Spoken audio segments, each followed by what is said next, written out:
Okay, friends, we want to get started. I was told that we want to honor everyone's time, and that's always a great sign of respect, and that's appreciated. I moved up here to the pulpit not as to hide around behind any symbol of authority, but so it can hold a paper, because I wrote a very bad poem as a way to introduce and welcome Sister Simone and the Nuns on the Bus. And I warned you, it's bad. I just want to make sure. Their vehicle of conveyance is secondary. You can have nuns on a bus. You can have nuns that make a fuss. Nuns for justice will be here and there, regardless of means of locomotion. They really care. You can have nuns on a ferry. It is the burdens of the poor they carry. You can have nuns on a truck. Regarding Donald Trump, we won't use any word that rhymes with truck.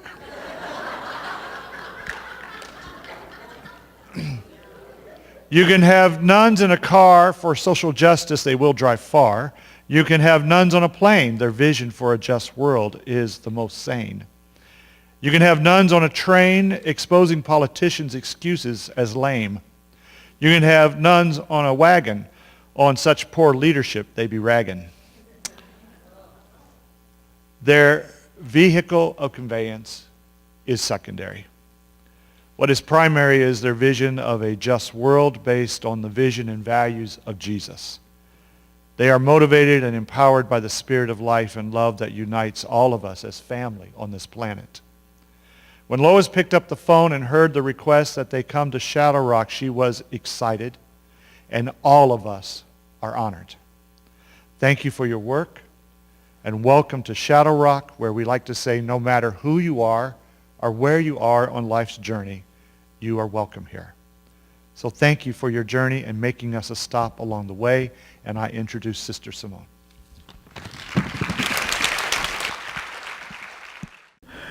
We've never been welcomed by a poem before. That's perfect. And I just said I can hardly wait to share it with the folks we left back at the office at Command Central. Thank you so much for being here tonight. We just drove down from Las Vegas on a very long but exquisitely beautiful trip, and quite amazingly without cell service, and we couldn't get on the internet and a few other things on the way down.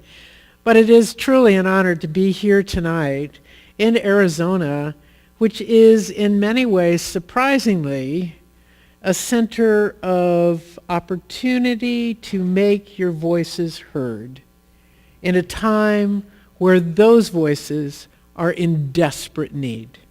And so Nuns on the Bus are on this road to spread the reality of tax legislation that was passed last December, to talk about we the people, and who can make a difference in this time. So tonight we're an act in 4 parts.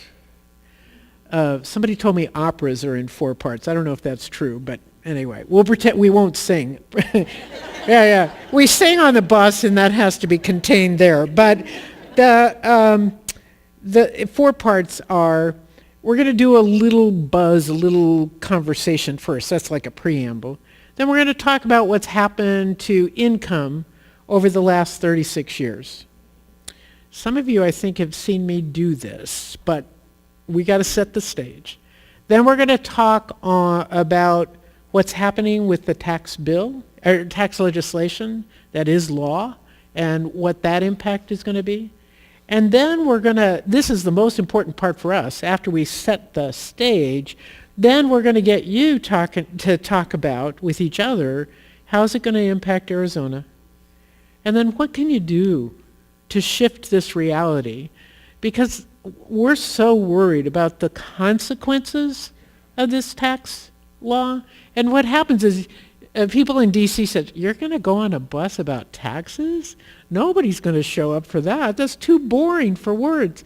But what we know is taxes, revenue, reasonable revenue is how we pay for responsible programs, how we invest in the future, how we care for our children, how we make sure that we are honoring the future that we have as a nation by investing now for the future.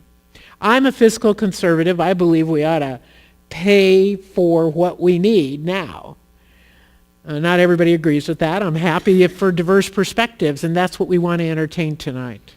So, to get us started, however, we want to do a little buzz set. Oh, wait a minute. After you do your part, then the little last part that we have is if you're willing to sign a pledge card to work for tax justice, to reasonable revenue for responsible programs, after you sign your pledge card, hand it in to one of the sisters that'll be milling around, and then come on out and sign the bus. Because what we want to have is we want to create a community where it's not just nuns on the bus, but it's everybody on the bus. And by the time we get to Mar-a-Lago, you too will be traveling along with us, okay? In Mar-a-Lago, we're going to have a parade, informal parade, an unauthorized parade, but we're going to drive the bus past Mar-a-Lago. And then in Trump Plaza in West Palm Beach, we're going to have a fiesta for the common good. And this fiesta for the common good includes a potluck. We're going to bring in some food, but people are going to be invited to bring something as a potluck because everybody contributes in our society, everybody eats, right? Right. So that's what we're looking forward to. You can follow us online, tell your friends along the way, join us, and making mischief is what we're about. So welcome to Mischief Making tonight. What I'd ask you to do is just buzz with your neighbors, folks that you know, introduce yourself to somebody you don't know. Let's get the community started here. This is always the hardest part because it's like, oh, shy, don't make me talk to somebody, please. But you can do it because we're all in this together, the fact that we showed up tonight. So just introduce yourself and just say to one another why you're here. Why did you come on a gorgeous night like tonight? Well, this is fabulous. We should have come first to Arizona. Yeah, really. You have to know, in Pasadena, California, they were really shy. This is great. I love it. I love it. Okay. Can we just hear a couple of statements? Why you're here? What did you hear? Why are we here? What's going on tonight? Sister Simone, you must know Susan Kolb, who works in Bisbee. Yes, of course. She used to be my boss. I worked for Legal Aid. Oh my gosh. Okay, you have to know Sister Susan Kolb. She's an attorney down in Bisbee. She has done immigration law. She did family law. She called herself the divorce queen of Cochise County. And so she's a sister of St. Agnes from way up in Fond du Lac, Wisconsin. Oh. And she's been down here for years doing amazing work. Worked first at Legal Aid and then hung out her own shingle. Oh, I love it. Thanks for coming. That's great. All right. Oh, you have to know Sister Bernadine and I are in a group that Susan's part of, Intercommunity Legal Conference. We're sisters, brothers, and priests that are lawyers. So. We have a meeting every Labor Day. Every Labor Day. Okay, David's going to do this. Yeah, I'm in that group too. Yeah. I don't show up very often.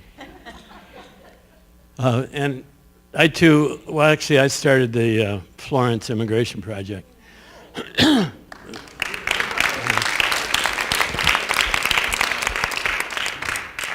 We saved 2,000 lives. Yeah, you've done amazing work. Roughly. And I really admire Simone because she's the head of us. She's doing it where it really counts. Getting to Barry and getting to Joe Biden and making things happen. Thank you, David. We really appreciate it. That's mutual. This is when you know it's community. I'll say thank you to him, and he says thank you to me. Oh, no, thank you. Oh, no, thank you. Oh, no, thank you. And that's community when you see each other as gift. Fabulous. Yeah, I heard that some people are here to stop worrying and start finding some hope. Oh, amen. Oh, my gosh. And one last one? Okay. I've been in public policy for 51 years. I'm a broken down social worker, but I'm here because I'm a great grandfather and a grandfather, and I'm want a future for my kids. Amen. How about on this side? Do we have one person on this? There's somebody in the back that's volunteering. Sister Reg will get her steps in today. We've been riding on a bus, so it feels good. I'm here to show my son that Catholicism is cool. Aha. It is, it is. Thank you. Thank you. Okay, can I just tell you, this is sort of a secret, so don't tell the press, okay? Promise? But do folks know who Samantha Bee is? She was on, okay, the reason we were a little late getting here is that we were with a film crew coming down, and they did a long filming with us for a segment on her show, Full Frontal, that's going to show on Halloween. But it's all about how, at least that's what they say, is it's how nuns on the bus are Trump's worst nightmare. And but the thing that makes me connect to the Catholic part is the reporter, Alana, who was there and doing the reporting with us. She's Catholic. And for her, too, it was such a moment of support and hope in really challenging times within our church. So that's being shared. And isn't it cool? It's fabulous. I love it. All right. We do federal policy. We don't do church politics, but hey. All right, so let's get started. These are my beloved sisters whom I am traveling with on the bus. These are the current nuns on the bus, and I'm going to ask them each to introduce themselves. Hi, my name Just wait a minute. Hello? Yeah. There we go. Hi, my name is Sister Mary Ellen Lacey. I'm a daughter of charity, and I work at Network Lobby in Washington, D.C. with Simone. I'm Sister Reg McKillop, and I'm a Dominican sister of Sinsinawa, living in Madison, Wisconsin. Hi, I'm Sister Michelle Morick. I'm an Ursuline from Kentucky, but I am from New Mexico, and I am currently living in Kansas City and working at National Catholic Reporter. But clearly, Kentucky sort of rubs off on her a little bit. Good evening. My name is Sister Bernadine Kergy. I'm a Dominican sister of Sinsinawa. I live and work in Chicago, and I'm a broken down immigration lawyer, so I'll talk to you guys later. I'm Sister Julie Furch. I'm a sister of St. Joseph, and I'm from Philadelphia. And that's it, I guess. I love the Southwest. It's beautiful. Hi, I'm Sister Quincy Howard. I'm also a Dominican sister of Sinsinawa. I currently live in Washington, D.C., and I work with Simone and Mary Ellen at Network Lobby. Good evening. I'm Sister Dusty Farnan. I'm a Dominican also, but from Adrian, Michigan, and it's just a joy to be with you, and thank you for the invitation. I'm Sister Phyllis Tierney. I'm from Sister of St. Joseph from Rochester, New York, and I see a friend in the audience, and I'm very happy she's here. Great. That's wonderful. Hi, everyone. Good evening. My name is Sister Chris Machado. I'm a sister of social service with Simone in her community, and very excited to be on the bus and very happy to be here with you this evening. Thank you so much for allowing us to be with you tonight. All right. So my sisters have to go get ready for part 2 or part 1.5.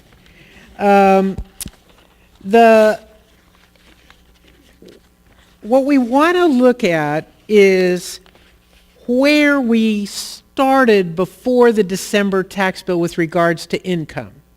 Now, many of you know that it's been a challenge, right? But Sister Mary Ellen is going to take the lead and explain to you just how much of a challenge it has been. And then I get to follow on and say what happened with the tax law. This is the depressing part of the evening. And then we're going to work to generate that hope and of how we make change. Talk about impact and then what we can do. Okay? So Sister Mary Ellen, why don't you come on up? Okay, thank you. Hello again. As Simone said, we're going to talk about tax justice tonight. But in order to do that, we can't just start where this bill starts, because we have to recognize that we don't all start at the same place, right? In order to show you this, we're going to go through the economic growth of each of the quintiles of our population. We start with the premise that between 1940 and 1980, everyone in the population pretty much grew at the same percentage. So in those 40 years, all 5 quintiles advanced about 100%, whether you're in the lower or the highest. However, does anyone remember what happened in the early 80s? It's our first round of trickle-down economics, right? And the success of that before that gets repeated again, we need to go over what that did to us. And other policies were enacted as well. So what we're going to do tonight is we're going to show you in a visual way what the policies did in 1980s and how much economic growth between 1980 and 2016 each of the quintiles experienced. Because the impact of those first bills stopped that equal growth. And we're going to be able to show you that pretty effectively, I think. So what we did was we took each of the quintiles and then we took the people that we've met along prior bus trips. So we meet all kinds of people, and we've met people who represent pretty much each quintile. So in knowing those people, we took those personas and we assigned them to each quintile. So the sisters are going to assume a persona tonight for each quintile, and they're going to tell you their story, and then I'm going to tell you for every 5% that quintile grew, they get to take a step forward for those 36 years there. So what we're going to have the sisters do, come up, step up at this line, tell you who they are. And these people, remember, are real people. People we've met, we've of course changed the names, but they are real representatives of each of these quintiles. So we're going to have the first person come up.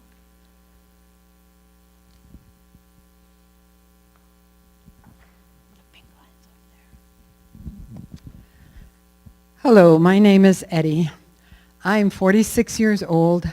My wife and I work minimum wage jobs to support ourselves and our 2 children. I work in retail, and my wife works as a part-time housekeeping job so that she is available for the kids. Our combined salaries are about $24,000 a year. It's hard to pay the rent and afford all of our expenses, so we get nutrition assistance from the state. And the kids get school lunches. Some nights we eat at St. Vincent's dining room nearby. During the winter, part of our energy bill is covered by the state so we can afford the heating bill. They don't live down here, right? The kids' health care is covered by the Children's Health Insurance Program, CHIP. When they get older, I want them both to be able to go to college, which we hope we'll find a way to pay for with grants and other help. My family is part of the lowest economic quintile in the United States. So between the years of 1980 and 2016, Eddie and others in his quintile economically grew by 8.25%. So Eddie gets to take 1.5 steps. The second quintile, please.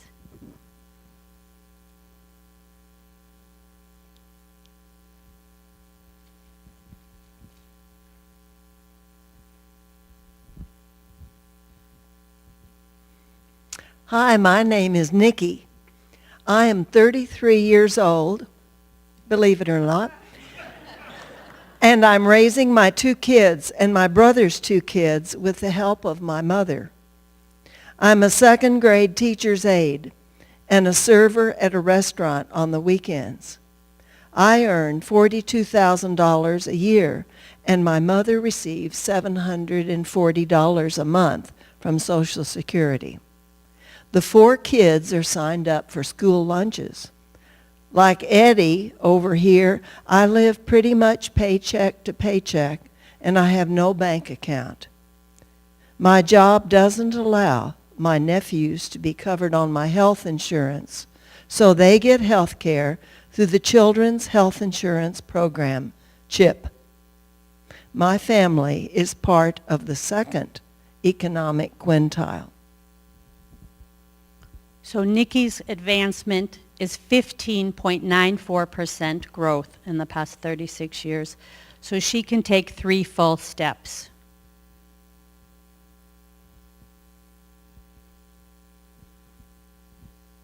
This is the third quintile.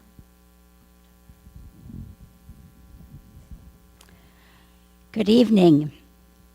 I'm Diana. I'm 30 and live with my husband and our 3 young daughters. My husband and I both work at a Catholic elementary school in a low-income neighborhood. I'm a 4th grade teacher, and he is the facilities manager. I regularly use my own money to buy school supplies my class needs, which was easier when I could get a tax write-off for them. I want to continue working as an elementary school teacher, but I wonder if I should find a different job for the sake of my family. I'm paying off student loans that take a big chunk of my income every month. Our savings account is small and could be wiped out with one emergency. Our combined income is $66,400. My family is in the middle quintile in the United States. So the advancement of this quintile in Diana has been 20.45% in the same time period. So she can take 4 full steps.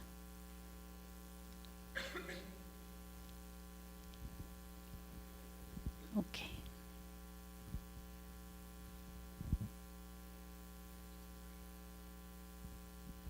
This will be the 4th quintile. Well, good evening. My name is Adelaide. I'm 87 years old and have 5 children and many grandchildren. My husband was a doctor all of his life until he passed away 7 years ago. My son tried to invest my savings, hoping that would allow me to stay in my home as long as I could. Although I am covered by Medicare, I am having serious issues as a result of dementia, and the expenses are more than my husband's retirement savings.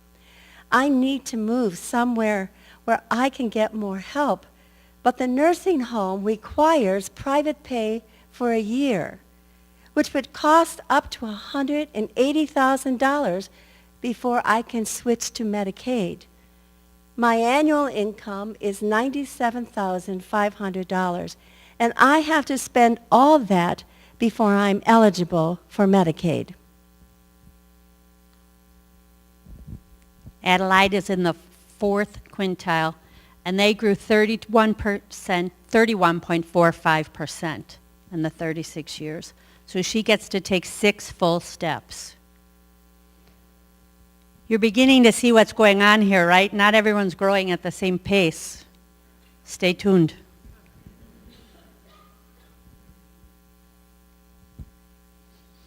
Hello. I'm Jonathan. I am husband and father to 3 kids. I'm 55 years old and serve as the CEO of a small hospital within a Catholic healthcare system.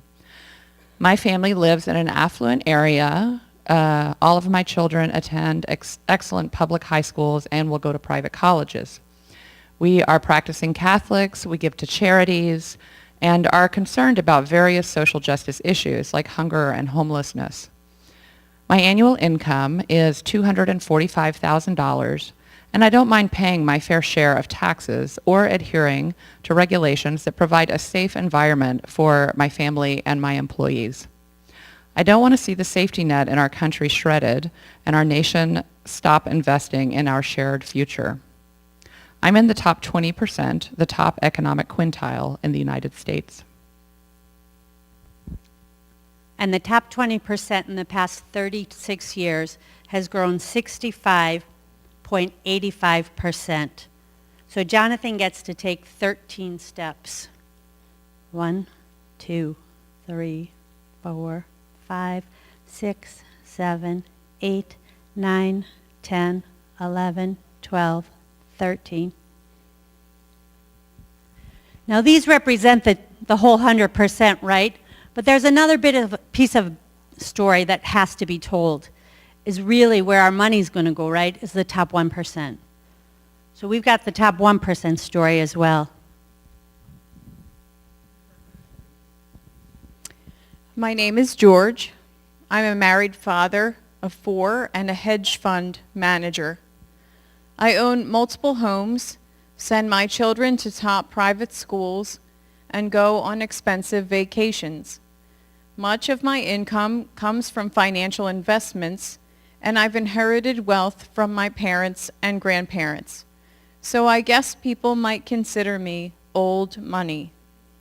My annual income is $1,453,000. The overwhelming majority of my money comes from returns on investment, not my salary, and I currently pay a lower tax rate than the wealthiest have paid in generations. I want the best for my children, but am deeply concerned about inequality of opportunity in our country. I'm a member of the 1%. So in the time that Eddie grew 8.25%, George's economic growth saw a percentage increase of 205%. So George gets to take 44 full steps. 1, 2, 3, 4, 5, 6, 7. When you get to the end, you can lean right. That's your natural.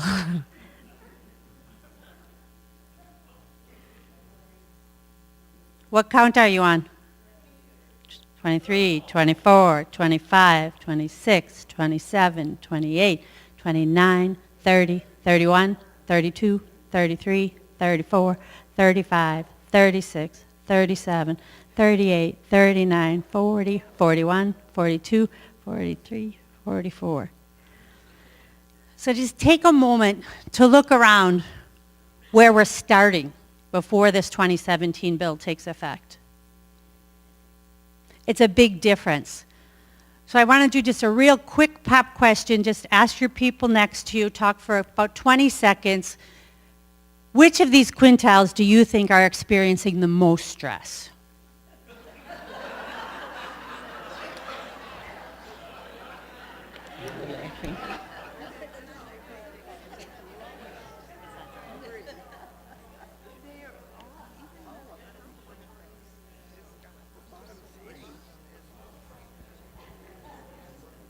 Okay, you got an idea? All right, by a show of hands, I'm going to call them out. How many people think George over here, who's barely in our vision anymore? Nobody. How about Jonathan up there at the... We got one for Jonathan. How about Adelaide, our nursing home? Well, nursing home patient. Okay. Diana? How about Nikki? All right, we got some for Nikki. And who says Eddie? The majority, right? Interestingly enough, the American Psychiatric Association has researched it, and they find that the quintile, the second quintile, Nikki's quintile, experiences more stress than the lower quintile. And why do you think that is?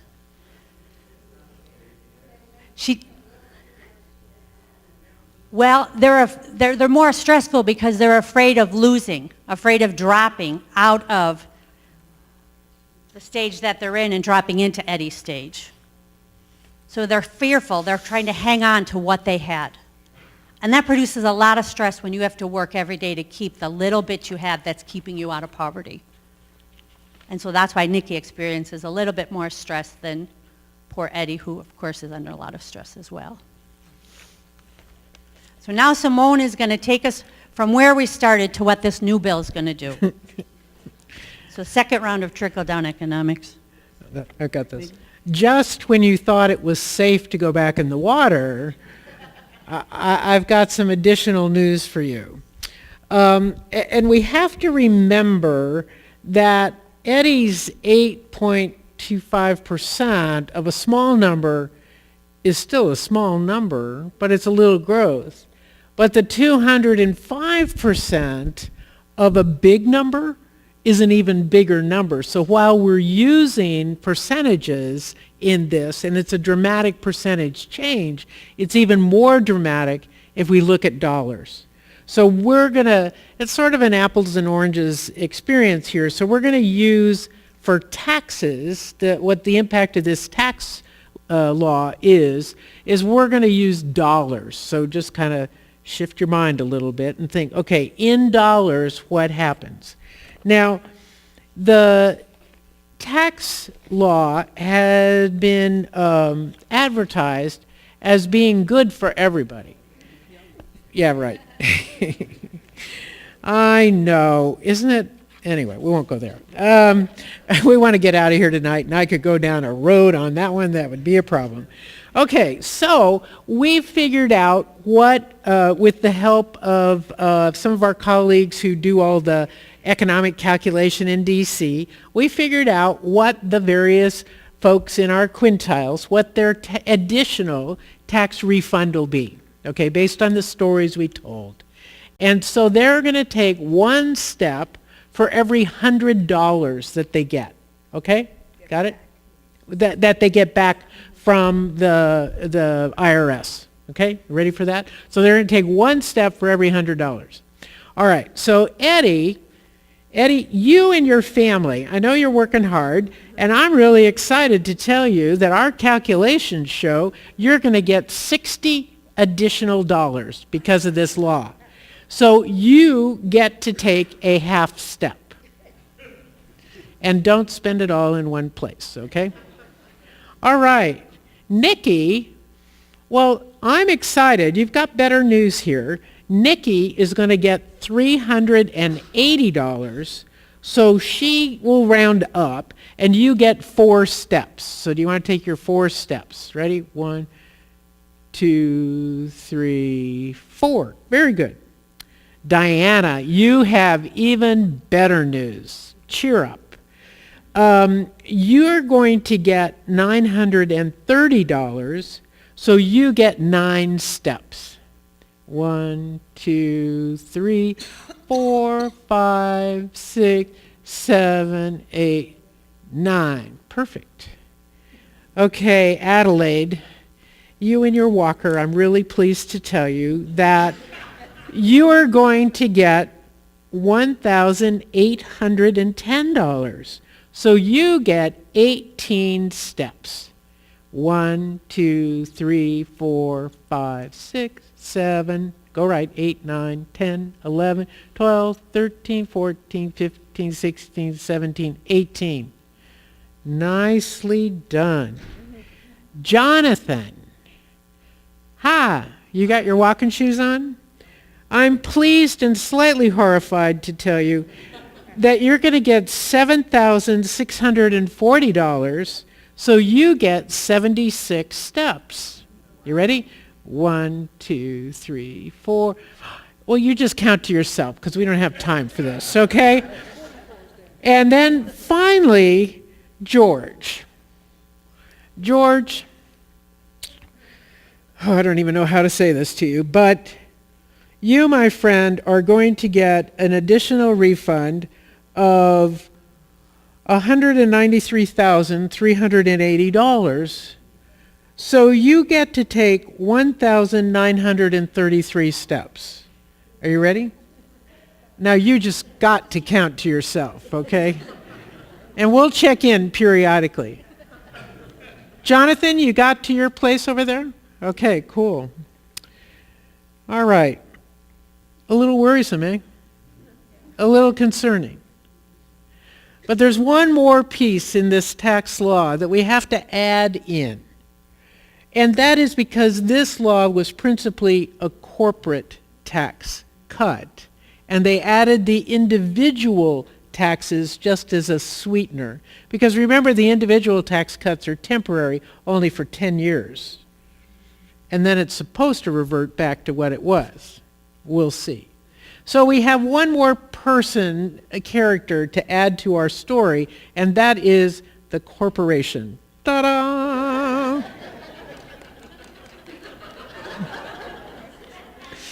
So here comes the corporation. And we need, what happened to our microphone? All right. Wait, do you have the microphone? Get the microphone. I represent a multinational corporation that designs, manufactures, markets, and distributes products. We manufacture products in 30 countries and sell them around the world under various brands. Our annual gross profit was $19.5 billion last year. Our corporate leadership continuously looks for ways to pay the lowest taxes and maximize profits, including lower corporate tax rates and reduced taxes for repatriating overseas profits. Last year, we employed over 1 million people in the United States. So that's good news and worrisome news. But for our purposes today, we need to know that this corporation, we left the name off to protect the uninnocent, they're going to receive approximately $4.3 billion in reduced taxes. So $4.3 billion, I think we're just going to set this corporation off walking, and we may, she may still be here by the time we get to Mar-a-Lago. I don't know. So here's the challenge. The challenge is that Eddie got $60, right?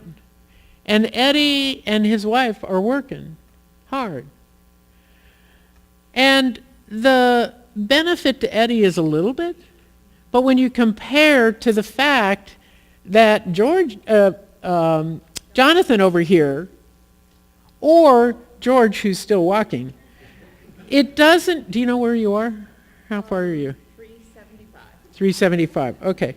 The fact is that it doesn't account for the needs of the people at all.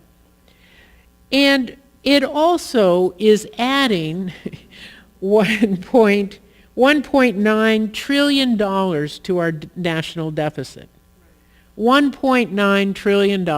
They expected it to be 1.5, but now they're finding out they're collecting less taxes than they expected, so it's 1.9 trillion.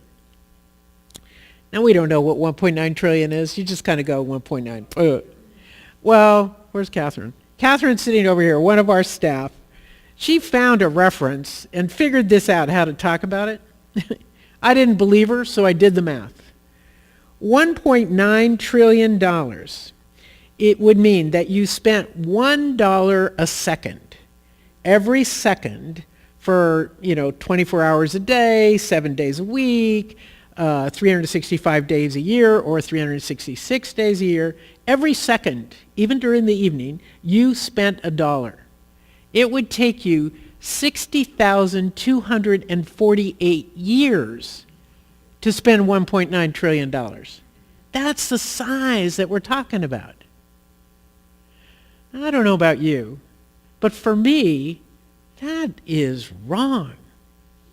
So what's happening is the Trump administration then proposed a budget that said, we don't have money. We don't like $1.9 trillion deficit. Nobody likes a deficit. The party of fiscal conservatism is missing in action, but this is what they're saying. They said, oh my heavens, we have to cut programs. So while these folks got money back, we got to look at what they're proposing to cut, okay? Because it's two sides of the equation. It's the money out and then the consequences for responsible programs. So here's the scoop. Eddie and Nikki, I'm really sorry to tell you, but they're proposing to cut the food nutrition programs that your families are using. It's called Supplemental Nutrition Assistance Program. So I need you to take one step back for each of the people in your family that's affected. Okay? So take one step back for each person affected. Now, the president's budget is failing to invest in infrastructure in roads, highways, electricity, public utilities, transportation, all of these things. They're saying, well, we don't have the money for it right now. But not investing in infrastructure affects all of us, right? Okay, everybody, even you, Miss Corporation up there, you got to take a step back, a couple of steps back, because if we don't have safe roads, you're not going to make as much money. Did you take a step back? Oh, okay. All right. Okay. Then they're also saying, well, okay, we're going to cut supplemental nutrition assistance, but we also are going to cut the school lunch program because we just can't afford it, you know? So I'm sorry, but Eddie and Nikki, once again, you're going to have to take a step back for your kids, each of your kids. Okay, then they're saying, well, we don't have enough money to pay for health care, so we're going to have to cut Medicaid, which congratulations to Arizona, expanded Medicaid in the beginning, and your Governor Brewer at the time was heroic and did the right thing, but we're not going to be able to afford it anymore, so we're going to cut Medicaid. Not only are we going to cut Medicaid, we're going to cut Medicare, because right now, the money going into the Medicare fund that we've been paying into for all of our working lives doesn't match the amount going out because some of us beautiful baby boomers are retiring. So, I'm sorry to be a burden on you all like I am, but what's happening is some of the general fund money is going into Medicare, and they're saying, well, we can't afford it, so we're going to have to cut Medicare. So again, Eddie, Nikki, and Adelaide, where's that? Oh, Adelaide's up there now because she got a bit of a refund. Okay, Adelaide, you're going to have to take 2 steps back, and Eddie and Nikki, once again, you're going to have to take a step back. Sorry. Okay, and then Nikki, you're living in subsidized housing, and we just can't afford it. We know there's a housing crisis in our nation, but we're sorry. We just can't afford Section 8 anymore, so you're going to have to take another step back, okay? Now, the other piece is they're saying that we don't have enough money to pay out to the states for first responders. We've got to cut the federal subsidy to first responders. That goes to fire equipment, fire training, police coordination, all of this kind of thing. So everybody, even Miss Corporation, and what happened to George? Where's George? Oh, over here. Okay. Did you get to your number? You got to 1,000? Oh, very good. Okay, you all have to take a step back without first responders. Okay, and then Eddie, I'm sorry to tell you, but they also zeroed out the money for subsidies for utilities. And you get the heating or cooling assistance. I'm sorry, we just can't do it. So you can live in a cold or hot house. So just take a step back, okay? And finally, they're saying we don't have enough money to pay for education. And so we're going to privatize more of our education. And that way, you know, people who want it can have it. So, but that's going to impact all of us. So everybody, even Miss Corporation, won't be able to find good employees. You got to take 2 steps back, Miss Corporation. All right. There we go. Didn't stop her for long, did it? This is what we're facing. We're facing a misalignment of the resources in our nation. A lack of commitment. Our position is it's a lack of commitment to the common good. But most importantly, it is undermining the various middle-class working families that make our nation who we are. And so while George, Jonathan over there know the joy of living in a gated community, and they probably don't fly Southwest Airlines, but they live more often in fear and separation. When I was a young sister, I joined my religious community to work with the poor. That was and to work on civil rights and justice, and I had high ideals. After I made my first commitment, first promises, I got assigned to my first full-time job. It was so exciting. And I, with my vim and vigor, I got assigned to be a parish social worker in Beverly Hills. The Holy Spirit has a really good sense of humor. And so, but what I discovered, it became one of my most important assignments because what I discovered was the pressure, the loneliness, and the isolation for George and Jonathan. And an example of that is I'll never forget when I was a young puppy sister, I went with one of the kids in my teen group to tell his parents he needed drug and alcohol treatment. He was so courageous. He was a junior in high school. He knew he needed help, and so he asked for me to come with him, and it was a Saturday morning. I'll never forget it.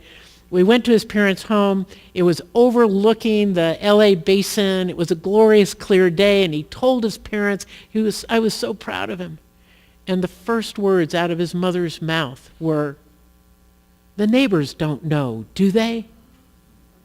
And what I realized was the isolation and the pressure does not allow the folks at the top to need anything. And I believe part of this accumulation of money is because they can't be human beings in that same available way. They don't have community. They have wealth, but not community. And so that painful experience helped me have compassion and understanding for a situation that otherwise just drives me nuts, quite frankly. So this is the reality of what we're facing. It's this that the current tax law has created. Now, you think, oh my God, or at least I hope you do. So the fact is, the good news is that if policy created this, policy can change it. And you all have a chance, November 6th, to make some decisions and help engage on this issue. Let's thank our human bar graph. Yoo-hoo! I don't know, Miss Corporation is still. Did you keep counting? Did you have any idea what number you got to? No, I wasn't. Oh, you got distracted. Okay. That happens often in corporations, you know. Thanks, Chris. So I'm curious, first of all, some people got microphones. We're going to run around with microphones and be definitive and determinative here. I'm curious, anything surprise you about this? What's your reaction? What's your first reaction? No surprises? Okay, somebody back here. I was shocked. I was really shocked. I knew the upper 1% made a lot, but that really shocked me. Yeah. I know we talk percentages. We don't necessarily know just what does it mean. I think that shocked me were the misalignments when you began to list what will be cut because the money isn't there. And what struck me is that was all a part of the plan. That was all part of the plan. Okay, down here. We've got a couple people down here, Rich. And then we'll go to this side. I won't neglect Catherine will get her I was chance. struck that even our retired person, was she in the third or fourth quintile? Fourth quintile. Fourth, and she still couldn't afford good care for what she needed. Yep. Oops, right. No, that's fine. Well, I'm a broken down social worker too, and just from the people that I worked with, I don't know what they're going to do. Amen. I just don't know. Amen. Amen. Okay, over on this side, some. So my thinking goes right to some friends who I have who are big Trump supporters and think that this tax bill is great and that it's improving our economy. So I go to what would be their argument for this? That's really a good question. What's their argument for it? What I've encountered are a couple of things. One is, well, Eddie really needs $60. We shouldn't make fun of that. Eddie, the lowest one, gets $60, and that's important when you got such low income. $60 makes a difference. You saw him step back as the consequence. See, people don't make these connections to the consequences. The other piece with Trump supporters, let me tell you about the Trump supporter that I met in Indianapolis. He's become the icon for me of Trump supporters. And that is, this was 2016, in the run-up to the election, he was so for Trump. He was so excited. He was going to, and I said, no, well, why? What is it that you see? He says, oh, I saw him on television. He's really tough. I mean, he said, you're fired. I mean, he won't take anything. And he was so excited about it. And I said, well, why is that necessary? Well, you know, my parents always told me if you worked hard and played by the rules, you'd get ahead. And it's been really hard, and my kids are having a really hard time. They had to move back home after college, and we're all trying to pay off their school debt, and we can't afford it, and I didn't get ahead. And my parents always said that we should be able to get ahead, and he kept talking about his parents.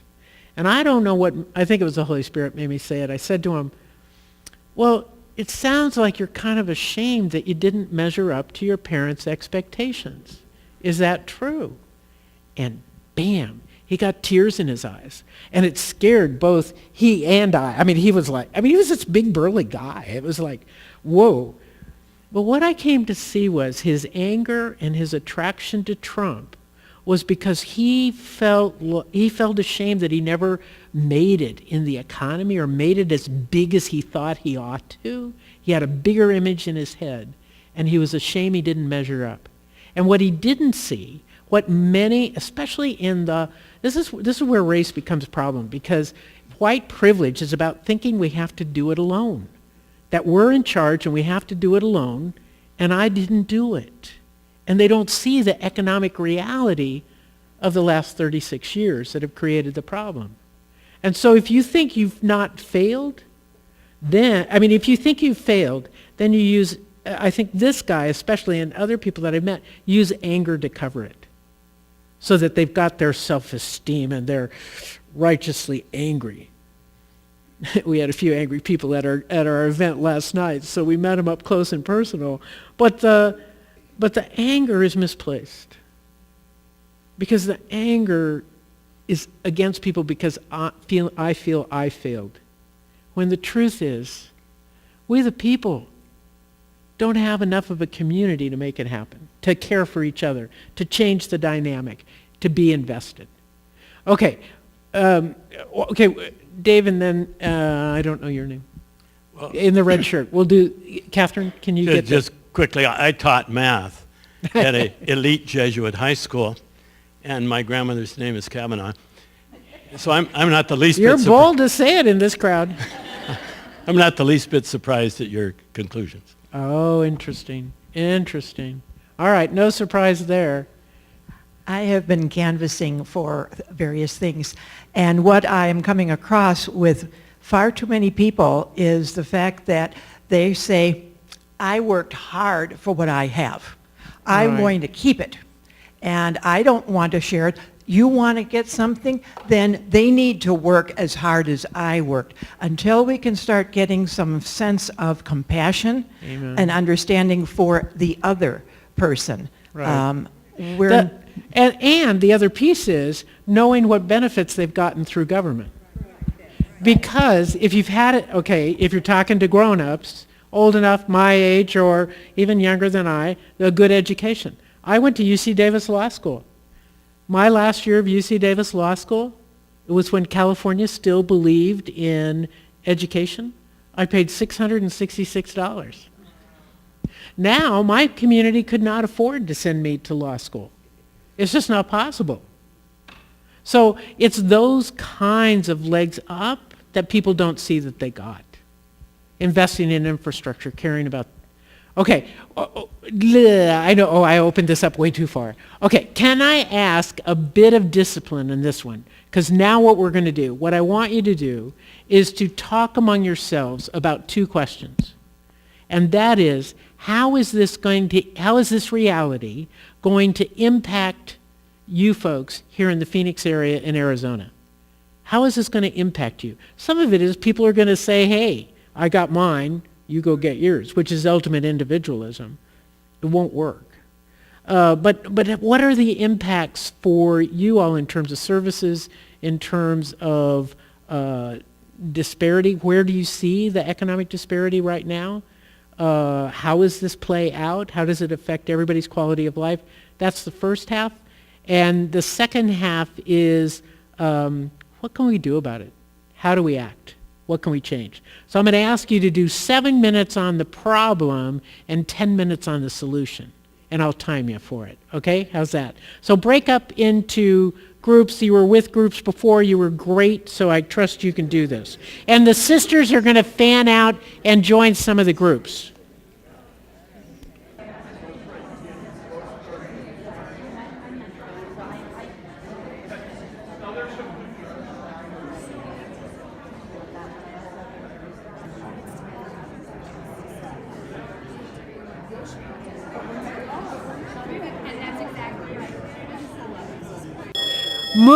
Move your conversation to what you can do. If you haven't moved yet, to what you can do to make it better. All right, we need help. You're in charge.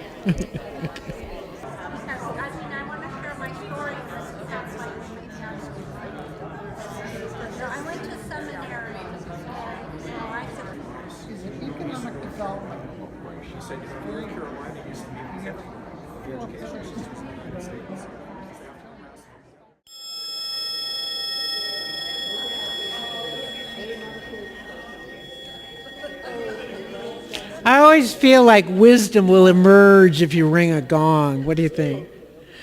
All right. Well, that was some great conversation. I could hardly wait to see how you solve these problems. This ought to be great. Oh, you aren't in charge. Oh, dear. Oh, maybe we should fix that. What do you think? Amen. Amen. We are trying to change this reality. So now we've got 2 mics. And let me just explain what we're trying to do. Is we know this is a big, diverse country, and that different areas have different approaches and different ideas.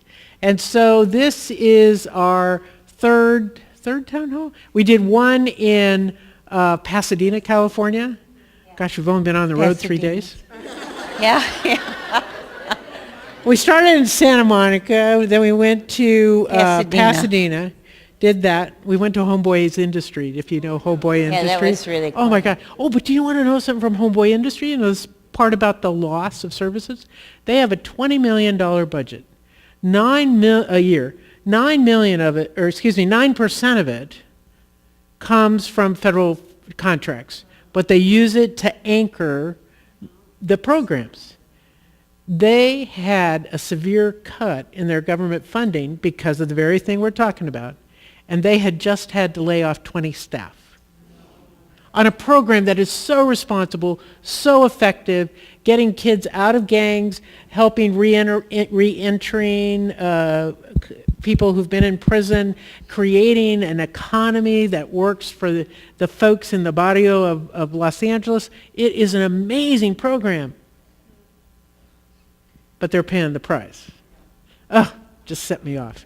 Anyway, we were in Pasadena, and then down in Orange. Las Vegas. And yeah, and then we did last night in Las Vegas, and tonight here in Phoenix. We're almost in Phoenix, right? Yeah. We're in Phoenix. Okay, real Phoenix.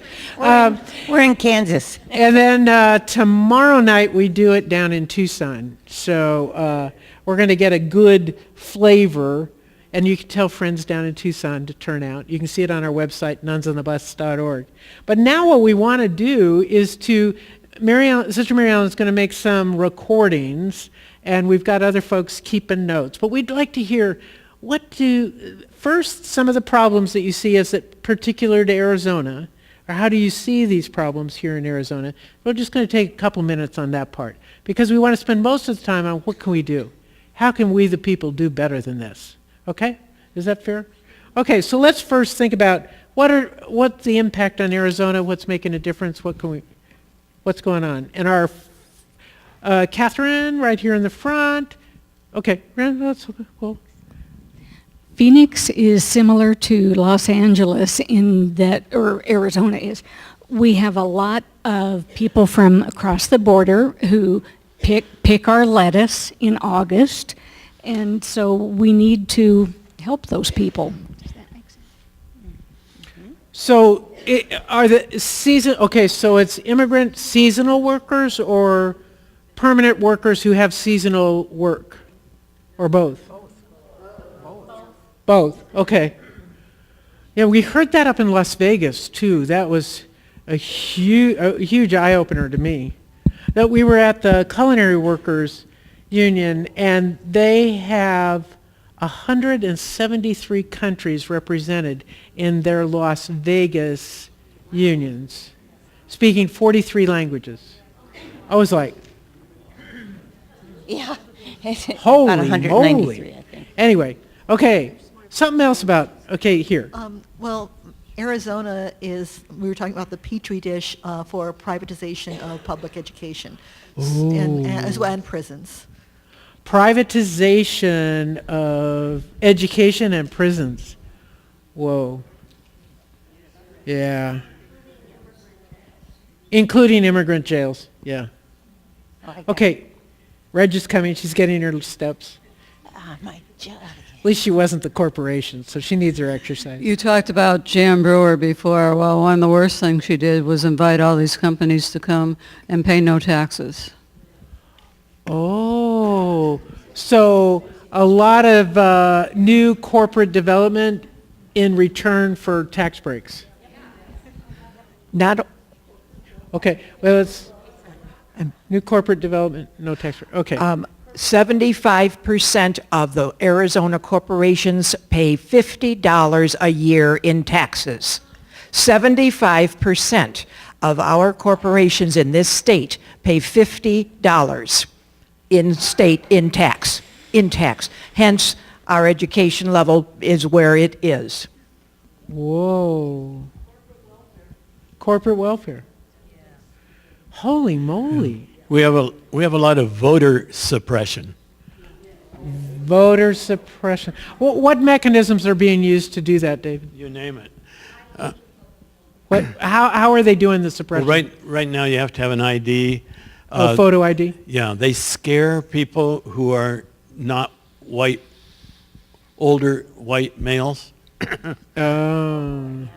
Yeah. Wow. If your grandmother's from Mexico, you can't vote. You what? Okay. Okay, Catherine. Wait.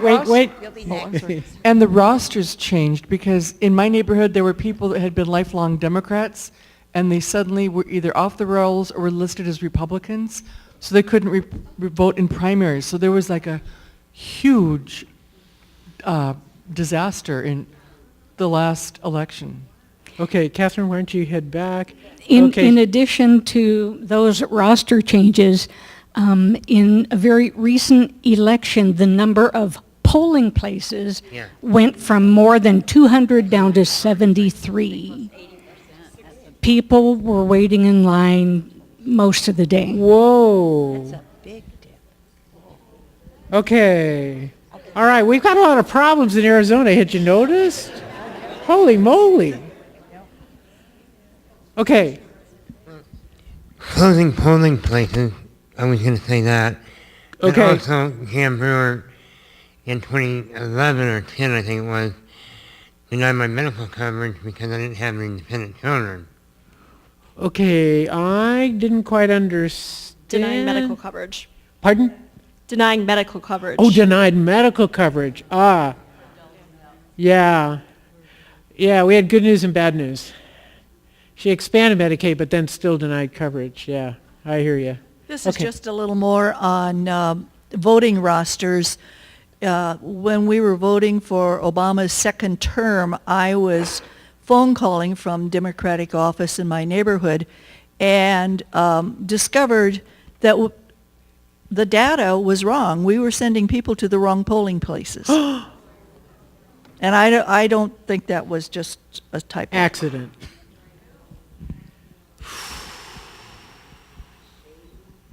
Not only do we have a lack of affordable housing in Phoenix, but we're having gentrification where the homeless people are even being kicked out of the parks that they live in. So they don't even have a place to be homeless. Whoa. You know, one of the real challenges happens in this tax bill and in tax legislation beforehand is that developers who do these luxury condos, it's more advantageous for them to keep them vacant than rent them at lower rent, because they get more tax write-offs and tax refunds because they haven't been rented. That's happening in D.C. It's around the country, so that's pretty horrible. Okay, down here. And then we're going to move on to good news, because I can't depress you Mine's totally. back on the healthcare piece. Oh, good. Healthcare, please. Realistic. I mean, I would love to take advantage of the Affordable Care Act right now. But long term, if I do, I don't have faith that it's going to be there, because they're taking the stilts out from underneath it and the pre-existing requirements. And, and so I'm ended up spending a whole lot of money for medical care that I shouldn't really have to. But if I were to give that up and rely on the ACA, I may have no health care. I think you've touched something that is strategic on the part, for partisan reasons, to undermine the Affordable Care Act, so people like yourselves are afraid to move in that direction. And especially for people on the ACA exchanges. We're a small business at Network, and it's helped reduce our costs on the small business exchange. But the fact is, for the individual on the exchanges, it's been much more challenging. And that's the effort, is to undermine that first and then undermine it for the rest of us. Okay, now did we totally get depressed? All right. Okay. Let's try solutions. So what can we do? How can this be different? What can happen? What can happen here in Arizona? What can we do nationally? How are we going to change this mess? If policy got us into this, policy's going to get us out. So let's get started. Okay. We got one. Talking to the legislator. Find out who your state representatives are, 1 senator, 2 House of Representatives, and also know your Congress people. But the state people are extremely important. Go sit down with them. If you don't have a story to tell, find somebody who does. Amen. And take him with you, because nothing sells like a story, a personal story. And talk to your neighbors, get to know your neighbors. We are going to be building communities, because that's what's going to be saving this country, is the building of communities. Amen. And when we get together and talk and find out who our neighbor is, and find out how much we have in common versus how much there is different between us, that's when the key is. But the key is this November, with the change of personnel, as a change of legislature, but it's only through our efforts, you guys, we're getting out and talking to people. Okay, now you're getting into the homily position. Okay, we've got a man here and somebody up here in the back. Okay, go ahead. After working as a public defender in a variety of legal services organization, I was convinced then, and I'm more convinced now, that what we need is a updated WPA program, some sort of guaranteed government job program with a decent wage and benefits. Senator Booker has proposed some pilot programs. There may be some economic problems with that. Paul Krugman thinks it's not such a good idea, but he's just a Nobel Prize winner in economics, so what does he know? And but I think that's something what has he done for us recently? Right. Yeah. But I think that's something that ought to be considered very, very seriously long term. Amen. Okay, in the back. So just to piggyback on what she was saying about community and building community, I actually knock on 550 of my neighbors' doors every month. Whoa. Like the same 550 neighbors. It doesn't take that much time. It's about, if you can knock on 50 people's doors in about an hour, and I just offer to do something to help them. So it really doesn't take as much time as you might think. Like, you can do it in like half your month, 1 hour a day, and it means a lot to people, and you build a relationship with people if you do it over time. I've been doing it since June, so June, July, August, September. So this is my 5th month, and I've brought dinner to people. I've taken people to doctor's appointments. I've been there on the day their father died and been able to send flowers, and I wouldn't have known to do that otherwise. And I've also learned their names, and so that's been a powerful thing for me. Oh, that's fabulous. Whoa. And can I just say that it reminds me of what we heard in Little Rock, Arkansas. With the low-income community in Little Rock, Arkansas, were trying to figure out what they could do for their neighborhood. And they drove around the rich neighborhoods to see what rich neighborhoods had that they didn't. And they found that they had sidewalks, they had street lamps, they had street signs, they had all this stuff. And then they had a big meeting, just a 3-block radius. And what were they going to do? You know what they decided to do? They decided to plant flowers as their first step. Because if they planted flowers, it would make a bit of beauty. And then what they did after the flowers got blooming is they invited the mayor down to see their community. It was beautiful. It had all kinds of nice flowers. And he got the mayor to commit to putting sidewalks in the next city budget. And then the following year, he was committing to getting streetlights down in this area. But it's that commitment. The second piece was in the middle-class neighborhood, they came to our town hall, sat at a table, and this one table discovered they were all from the same neighborhood. Well, they didn't know it. And they did an analysis of why didn't they know it. And they said they discovered it was because they had an attached garage with an automatic door opener. They had air conditioning and a swimming pool in the backyard. And they never sat on their front porch. So after our town hall there, they decided they were going to start what they called a front porch ministry. I don't know if they did it, but their idea was to sit on the front porch and just wave at people as they went by. Because nobody saw each other in our isolated world. And I think what you're pointing to is breaking open that community in an amazing fashion. And actually, I do bring a gift every time I come. So like I bought bulk seeds one month, and I just gave everyone like a few seeds, a few flower Holy seeds. moly, or I so bring creative. I bring a recipe or just something. Well, we'll call you Jeanette Appleseed. That's fabulous. Congratulations. Thank you. Okay, what else can we do here? I think that women are part of the answer. Amen. And I'm prejudiced, but I'm with you. I have a number of friends who have given their lives in the last 4 or 5 months for political action. And I'm so grateful to them. Yeah. I've done my little bits, but I think that we owe our women who are working grassroots and within the community are a big part of the answer. And I also think women who are voted into legislative, not every woman, but many women who are voted into legislative and executive positions have a different perspective. They're not the 70-year-old old white man. As much as we love them, they're not. Amen. Amen. And you all have a Senate race here that evidences that, but they're very different women. So there are other ways, right?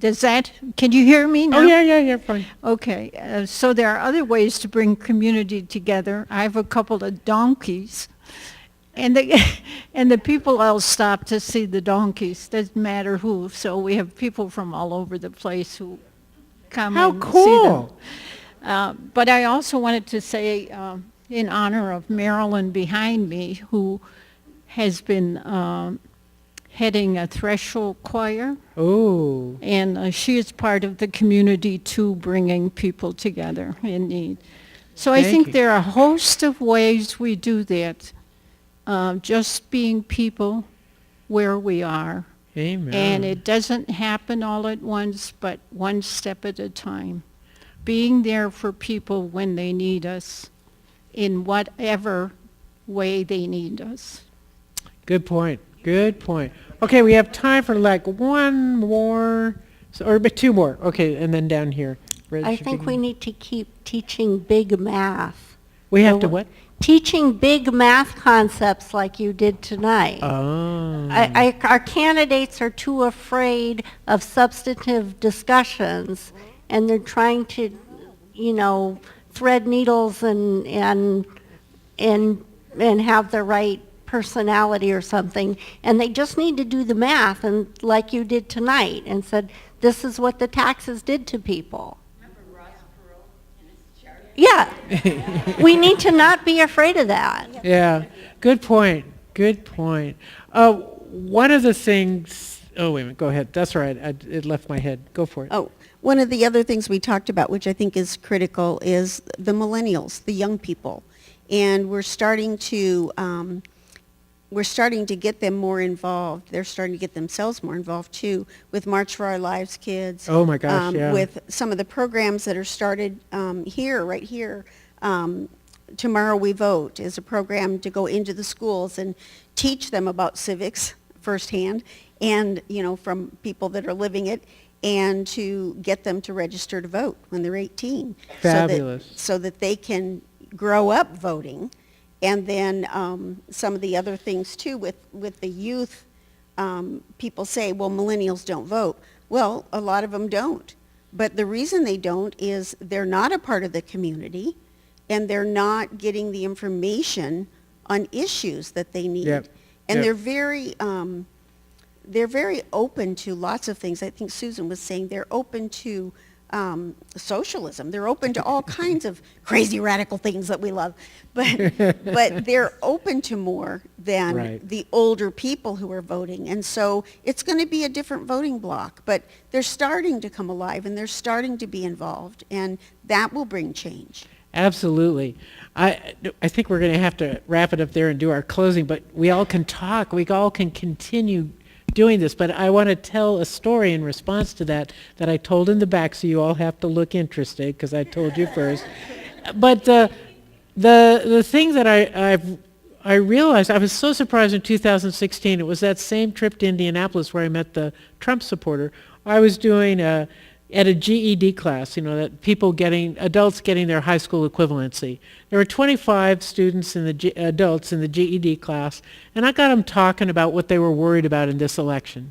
And they were worried about wages, and they were worried about housing, because the housing rent was going up so high, and they couldn't make it on their wages. They were having to move further and further out of town, away from their jobs. And they all had jobs. And so after talking what they were worried about, I showed 2 90-second videos side-by-sides that we had created at Network that just compared the positions of the Clinton and Trump, just comparing their positions, with me saying at the end, so you decide who's best for our nation. Who will you vote for on November 8th? Simple. Thomasina, a mom of 2, probably in her late 20s, blurts out, I wasn't going to vote. Now I can vote. I was afraid I would hurt our country. I go, what?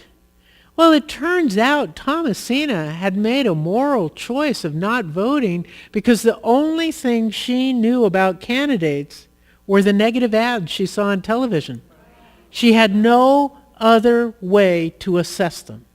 And her moral choice was, rather than hurt the country she loved, she wasn't going to vote because she couldn't make a good choice.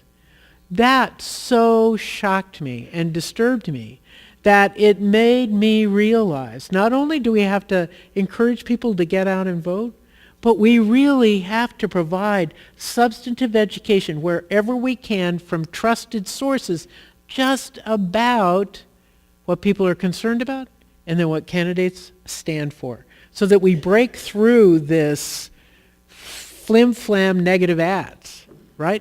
One last thing, and they're telling me I got to wrap up. Can you be really, really fast? So I don't know if everybody in this room is aware of all the grassroots groups like Indivisible that have cropped up. We have a lot of Indivisible groups. As a matter of fact, here at this church on Saturday, there's going to be a big rally. But many of us, including our group, Desert Progressives, have come up with voting guides based on each legislative district. And they are issues-based. So our 3 issues are funding public education, protecting Social Security and Medicare, and government integrity. And then we have brief descriptions of each candidate Excellent. who shares our values. Are they online? They are online at desertprogressives.org/voting-guide. Voting-guide. Will you give Catherine here that email, because we would love to promote that as a solution around the country. Fabulous. And you have stuff about it. Okay, fantastic. All right, we just got started. There's a lot to be done. But here's the thing. The will to do it is rising. Now, okay, I do this work because I'm a person of faith. And many here are, but not everybody is, right? But what I've discovered is in our very diverse society is where we meet is the Constitution. And the very same urge to community that you're doing so well at generating, or you're doing fabulous with your donkeys, or we do just by showing up on a silly bus, what we've come to realize is that that community is what we believe our nation is hungry for. Because we don't talk across differences. We don't talk and listen. We might talk, but I don't listen. We got to listen to each other's stories and how did you get there? How did you get to this position? What is driving you? What are you afraid of? And to listen to that makes all the difference. So, for a civic engagement, I encourage what I call grocery store missionary work, which is sort of like walking around the neighborhood but doesn't take nearly as much time. So that when you're standing, the only time I stand in line is the grocery store. So whenever you're standing in line, say to the person in front of you or behind you, gee, you know, I'm really worried about this coming election, or I'm really worried about voter suppression, or I'm so worried about the immigrant community, or I'm so worried about whatever. I'm so worried about this tax bill. What do you think about it? Have you thought about it? What I've found doing that is that people usually, they may think you're nuts, but the people usually have thought about things. They have ideas, but we never talk about it. We talk about the football team. We talk about the weather. We talk about, I don't know, what else do we talk about? What's happening outside? Something that doesn't matter. But we don't talk about things that matter. And I've come to realize that unless we create a vision for our society that we're willing to fight for, we're in deep trouble. So we're on the road to change tax policy, but really we're on the road to change the unpatriotic lie that we're based in individualism and restore the constitutional truths. It's we the people. So, we the people, gathered here tonight, on this glorious evening in this fantastic sanctuary where I am so delighted to be back, I need you to step up, to continue stepping up, to continue doing your part and become missionaries for the common good. So, if you're willing to sign our pledge card, we urge you to do it. And by absolutely no authority vested in me at all, I would like to make you missionaries for the common good. Because our nation needs you, Arizona needs you, and I'll tell you, if we don't do it, I'm afraid we're lost. So we can make the difference. Are you ready to stand up? Be part of it? Make it happen? Let's change this policy and let's free George from the scourge of being alone, walking around by himself. Let's change it. Thank you for coming out tonight.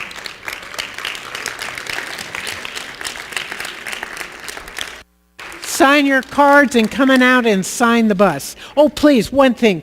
Only write your name on the bus.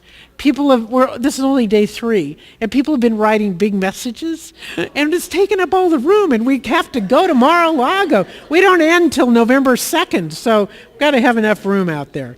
Just write your name. Thank you.